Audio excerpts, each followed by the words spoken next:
cliff, at least for now. After the interview, the questions. President Obama sitting down with just one Sunday morning talk show host yesterday. And today, with the nation on the brink, that host is catching some flack for not asking the tough questions on taxes and spending and follow-ups as well. Politics has always been messy. People have been asking me a lot about the film Lincoln, and you know, is this your Lincoln moment? Well, no.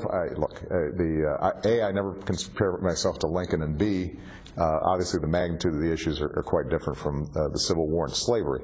How accountable are you for the fact that Washington can't get anything done and that we are at this deadline again? Well, I have to tell you, David, if you look at my track record over the last 2 years, I cut spending by over $1 trillion in 2011.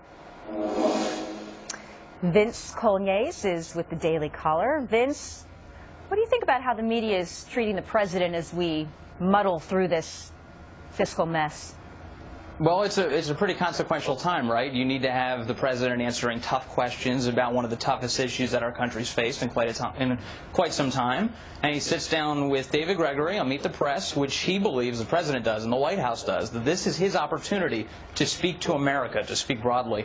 And what he did was he used the interview to grandstand, to basically establish that it will be Republicans' fault if we go over the cliff.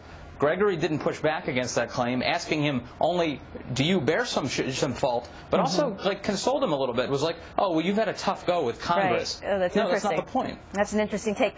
One issue that stood out for me was the Senate seemingly taking credit for $1 trillion in cuts when it was actually just reducing the growth of the deficit spending, not actually cutting. Right. I'm sorry, I don't have a lot of time. Your quick comments on that. $150 billion is how much spending went up in the very year 2011 that he claimed that tax cut, excuse me, that spending cut happened. So it's just not true, and he can't say that on TV and expect people to, well, he expects people to believe them, but there's truth there. We have to leave it there. It's been such a busy hour on Your World. Thank you so much for joining us, Vince. Thank you. Neil Cavuto is back this week.